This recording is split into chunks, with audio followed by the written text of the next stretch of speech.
किसान साथियों नमस्कार, मैं पुनीत सिसोदिया। किसान भाइयों, लेट ब्लाइट डिजीज और डाउनी मिल्ड्यू डिजीज, देखिए दोनों ही बहुत भयंकर रोग होते हैं। फसलों पर एक बार आने के बाद कंट्रोल करना बहुत डिफिकल्ट होता है। मैं तो कहूँगा इन रोगों को आने से पहले अगर प्रिवेंट कर ले तो बहुत बेहतर है, वरना बहुत मुश्किल होता है कंट्रोल करना और फसल को पूरी तरह ये बर्बाद कर देते हैं दोनों ही रोग। तो चाहे लेट ब्लाइट जिसको हम पिछेती झुलसा कहते हैं, चाहे हम डाउनी मिल्ड्यू की बात करें, तो देखिए आज की इस वीडियो में हम इनके लिए जो बेस्ट फंजीसाइड हैं, जो प्रिवेंटिव में काम करेंगे उनके बारे में जानेंगे, और जो क्यूरेटिव में काम करेंगे यानी कि रोग आने के बाद जो काम करेंगे उनके बारे में जानेंगे।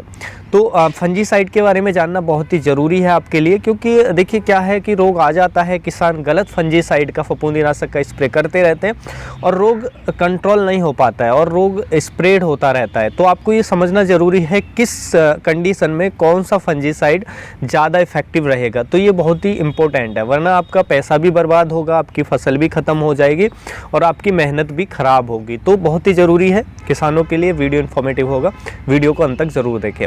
देखिए सबसे पहले हम बात करें लेट ब्लाइट डिजीज या चाहे हम डाउनी मिल्ड्यू की बात करें, तो देखिए दोनों ही को ही कूल वेदर यानी कि जो ठंडा मौसम है जैसा अभी चल रहा है, कूल वेदर दोनों को पसंद होता है। और हाई ह्यूमिडिटी जब होती है यानी कि ह्यूमिडिटी जब 80% से ऊपर चली जाए, 90% के आसपास हो, तो ये जो डिजीज़ है बहुत तेज़ी से अटैक करता है। मान लीजिए जैसे अभी ठंडा वेदर चल रहा है और बारिश हो जाए तो इनमें से कोई सा भी डिजीज़ अटैक कर सकता है। लेट ब्लाइट डिजीज़ की बात करें, सबसे ज़्यादा अटैक टमाटर की फसल के अंदर या आलू की फसल आप लगा रहे हैं तो आलू और टमाटर के अंदर सबसे ज़्यादा इसका अटैक देखने को मिलता है, या स्कूल की और जो फसलें उन पर हमें अटैक देखने को मिल सकता है। और यदि हम डाउनी मिल्ड्यू की बात करें तो ये भी हमारी ज़्यादातर जो फसलें हैं जैसे कुकुम्बर या बेल वर्गीय फसलें, उन पे इसका अटैक देखने को मिल सकता है, या हमारी जैसे गोभी के अंदर, फूल गोभी, पत्ता गोभी, इनके अंदर भी इसका हमें अटैक देखने को मिल सकता है, इन फसलों के अंदर भी। तो देखिए ये कूल वेदर को पसंद करते हैं, हाई ह्यूमिडिटी को पसंद करते हैं, तो आने के चांसेस बहुत ज़्यादा हैं। तो देखिए ठंडे मौसम में जब भी बारिश हो जाए, मौसम ठंडा है और बारिश हो रही है, तो उस समय हमें प्रिवेंटिव में इनका ज़रूर कंट्रोल कर लेना चाहिए, यानी कि प्रिवेंटिव स्प्रे हमें फसल पे ले लेना चाहिए, जिससे ये दोनों जो रोग हैं वो हमें देखने को ना मिले। अब सबसे पहले यदि हम बात करें कि इनके लिए प्रिवेंटिव फंजीसाइड कौन कौन से बेहतर है, यानी कि रोग आने से पहले। देखिए प्रिवेंटिव का मतलब है कि यदि आपकी फसल पे सिम्टम्स नहीं नज़र आ रहा है, यदि आपकी फसल पे एक बार सिम्टम्स नज़र आ गया तो फिर वो प्रिवेंटिव नहीं रहेगा। अगर थोड़ा सा भी सिम्टम्स नज़र आ रहा है तो फिर हमें जो प्रिवेंटिव वाले फंजीसाइड है फिर वो काम नहीं करेंगे। तो प्रिवेंटिव यदि सिम्टम्स, कोई भी सिम्टम्स दिखाई नहीं देने उससे पहले आप यूज कर लेते हैं, कंडीशन को देखते हुए कि जो हमारा वेदर है कूल है, ठंडा है और बारिश हो गई है या ओस भी पड़ती है जब भी ह्यूमिडिटी हाई रहती है।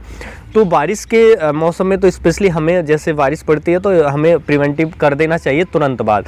तो अगर सिम्टम्स आने के बाद करेंगे तो फिर क्यूरेटिव फंजीसाइड पे हमें जाना पड़ेगा, प्रिवेंटिव काम नहीं करेंगे। तो प्रिवेंटिव के लिए देखिए कौन कौन से अच्छे काम करते हैं वो जान लेते हैं। हम बात करेंगे जो सबसे कम इफेक्टिव होता है, पहले उसकी बात करेंगे, उसके बाद हम बढ़ेंगे जो ज़्यादा इफेक्टिव होता है। तो इस क्रम में हम रखेंगे इन फंजीसाइड को, जो प्रिवेंटिव फंजीसाइड है कम इफेक्टिव और उससे ज़्यादा इफेक्टिव की तरफ हम बढ़ेंगे। सबसे पहला आता है हमारा एंट्राकॉल फंजीसाइड, जिसमें प्रोपिनेब होता है टेक्निकल। ये डाउनी मिल्ड्यू पे और लेट ब्लाइट पे दोनों पे प्रिवेंटिव में काम करता है। तो हम इसका यूज कर सकते हैं। डोज आप सब जानते हैं 2.5 से लेकर 3 ग्राम पर लीटर के हिसाब से हम रख सकते हैं। उसके बाद हमारा जो दूसरा आता है वो आता है ब्लू कॉपर। ब्लू कॉपर जो है वो लेट ब्लाइट पे ज़्यादा इफेक्टिव है, डाउनी मिल्ड्यू पे उतना नहीं है लेकिन काम करता है। और ये जो हमारा एंट्राकॉल है उससे कम ज़्यादा इफेक्टिव होता है। जो एंट्राकॉल है थोड़ा कम, उससे ज़्यादा जो हमारा ब्लू कॉपर है वो लेट ब्लाइट पे ज़्यादा इफेक्टिव रहता है। तो ब्लू कॉपर में जो कॉपर ऑक्सीक्लोराइड 50% आता है टेक्निकल, और इसका भी आप 2 से 2.5 ग्राम पर लीटर के हिसाब से स्प्रे कर सकते हैं अपनी फसलों पर प्रिवेंटिव में। उसके बाद इनसे जो ज़्यादा इफेक्टिव होता है हमारी फसलों पे वो आता है हमारा एलिएट फंजीसाइड। एलिएट के अंदर फोसेटाइल एल्यूमिनियम होता है टेक्निकल, और ये हमारी फसलों पे प्रिवेंटिव में ये भी काम करता है।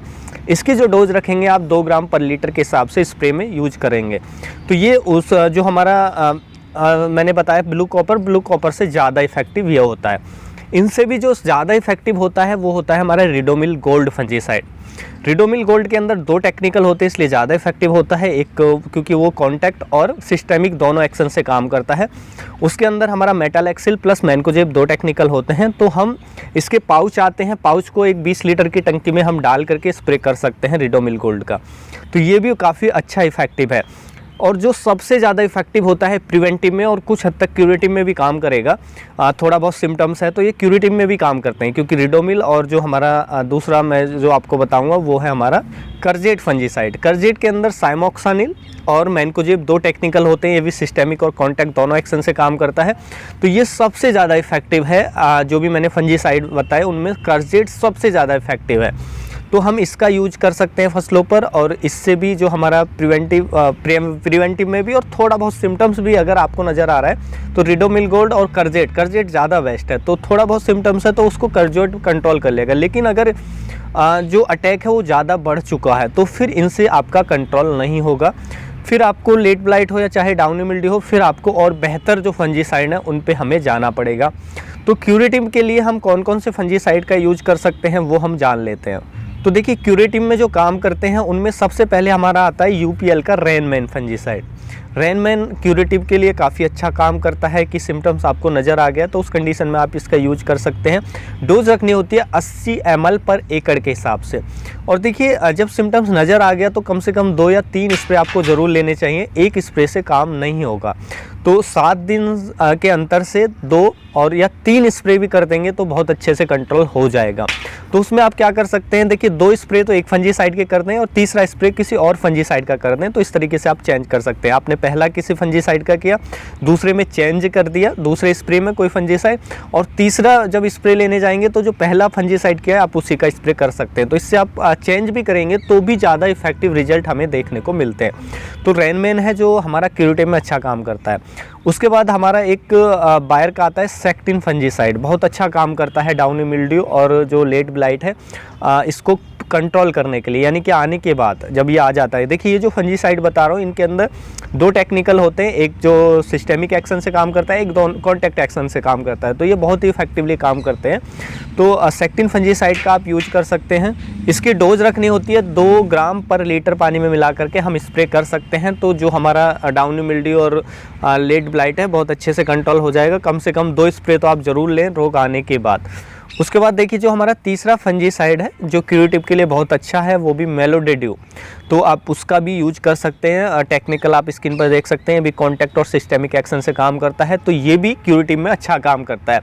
तो क्यूरेटिव में कम से कम 2 या 3 स्प्रे आपको लेने पड़ेंगे जब आपका कंट्रोल होगा। जो मैंने क्यूरेटिव के लिए फंजीसाइड बताए आपको वही लेने पड़ेंगे, चाहे आपका डाउनी मिल्ड्यू है चाहे लेट ब्लाइट है, आपका बहुत अच्छे से कंट्रोल ये कर देते हैं।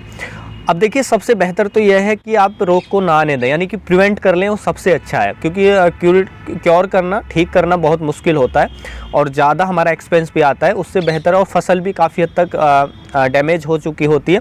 उससे बेहतर है कि हम प्रिवेंट कर लें। जो हमारे प्रिवेंटिव फंजीसाइड है, जैसे ही ऐसी कंडीशन बने तो हम प्रिवेंटिव में स्प्रे लेते रहें, क्योंकि जो प्रिवेंटिव फंजीसाइड है वो आपको सस्ते पड़ेंगे और आपका जो फसल पे जो कोई भी नुकसान नहीं होगा कि रोग आ गया तो काफ़ी हद तक नुकसान कर चुका होता है, तो वो पहले से ही कंट्रोल कर लेंगे आप।